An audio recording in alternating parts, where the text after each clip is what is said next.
Hi, this is James Gorey. Welcome to another edition of another podcast for the Banana Republican. Today I want to talk about Trump's Board of Peace. Is it Board of Peace or a Board of Power?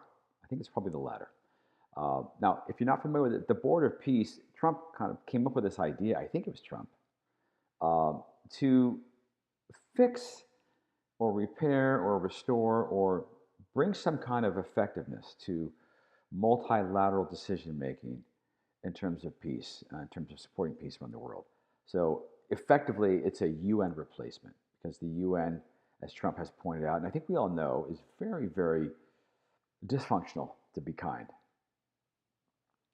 It certainly is corrupt, tremendous amounts of waste, tremendous amounts of abuse, tremendous amounts of just bad people. I mean, look who's on the Security Council. I think is it Libya or Iran or they're responsible for global peace and so forth. It's bad people. They're anti-American, anti-Israel people uh, that are really running the UN. And the sad part is that that's sad as much, but the U.S. is funding most of it, and it's in the U.S. and New York, obviously. So it's the UN isn't doing what it was meant to do. Anti-U.S., anti-Israel. Uh, they've been linked to child trafficking for well over a decade. I think Rachel Weisz did a movie about it, actually. So um, certainly a corrupt, immoral, um, just a horrible agency. And that's Trump's point, is that even the UN, Hamas folks were in UN uniforms and clothing and driving UN trucks, after after the October 3rd, 2023 event. So um, it was October 7th, 2023. But the point being is that the UN is just not the entity that it ought to be. And it hasn't solved peace really much anywhere, as far as I can tell.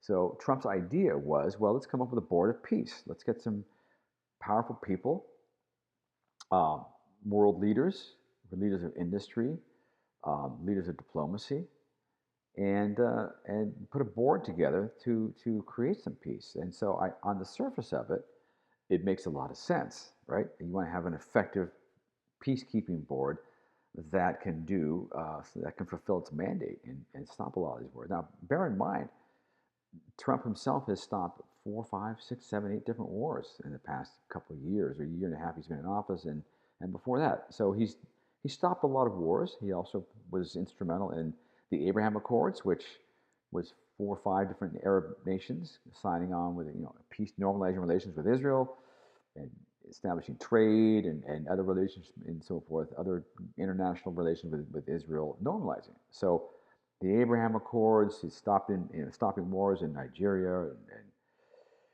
Azerbaijan and different places. So Trump has had a lot of impact on the peacekeeping, peacemaking side of things. And so I understand his board of peace. He's a businessman. He has board of directors. He gets it. That's what he relates to. It makes perfect sense. In fact, if you look at one of his statements or speeches rather to perhaps it was the UN. I know one was at the World Economic Forum. There's been more than one in which Trump comes out and says, "Look, enough of this globalism. Globalism is dead, and it destroys nations, which it does. And he said the future of the world is the nation state and national identities and so forth. So all of that I agree with.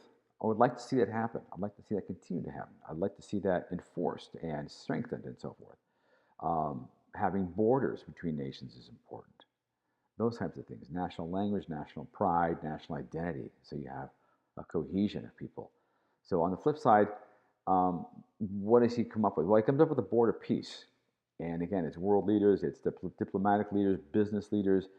I think there are 17, 18 people now, and whether it's Turkey, UAE, Argentina, his son-in-law, Jared Kushner, himself, Donald Trump.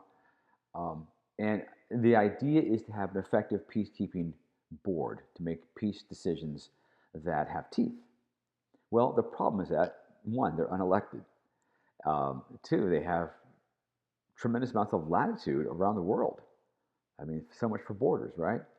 Um, Three, they're basically unreliable Whose rules are they following? Whose rules are they following? They're uncontrollable, and effectively, it's a globalist organization made very small. So instead of having these tremendous amounts of organizations, transnational organizations that kind of fit into the globalist model, Trump has just cut to the chase and wants to create this border peace. It has created it. It hasn't been vested with power yet, but what it is ironically, it's a globalist panel, a globalist board of directors, if you will. That's what it is. And that to me is not what the direction we want to go, but it is the direction we are going. And no one can. It's like when Nixon went to China way back when in the '70s. Well, he's the only one who could because he was a staunch anti-communist, so he can go to China because he has these credentials, right? Well, Trump is a staunch peacemaker, although people would argue against that now with what's going on in Iran. But you get the idea. Trump is inadvertently, I don't think inadvertently, he's purposely making this board thinking he'll replace the UN, which needs to be replaced, or just abolished altogether. But the fact is that he's creating a very elite board of directors of the entire world. What's more, these people aren't elected, they're chosen. They're not necessarily kings, they're kings without kingdoms. And there's a phrase in Revelation about kings without kingdoms. 10 kings without kingdoms, by the way. Now, there's 17 members or whatever the number is. That can grow, that can shrink. But the infrastructure is now being put in place to have an unelected, relatively small group of people running the world under the guise of peace. Peace. And that's another, if you're a Christian, if you read the book of Revelation and other parts of the Bible, but particularly there's a lot going on, a lot of references to, well, he brings peace, he wages war through peace. Peace and security are the catchwords of the day. Lots of destruction coming through that.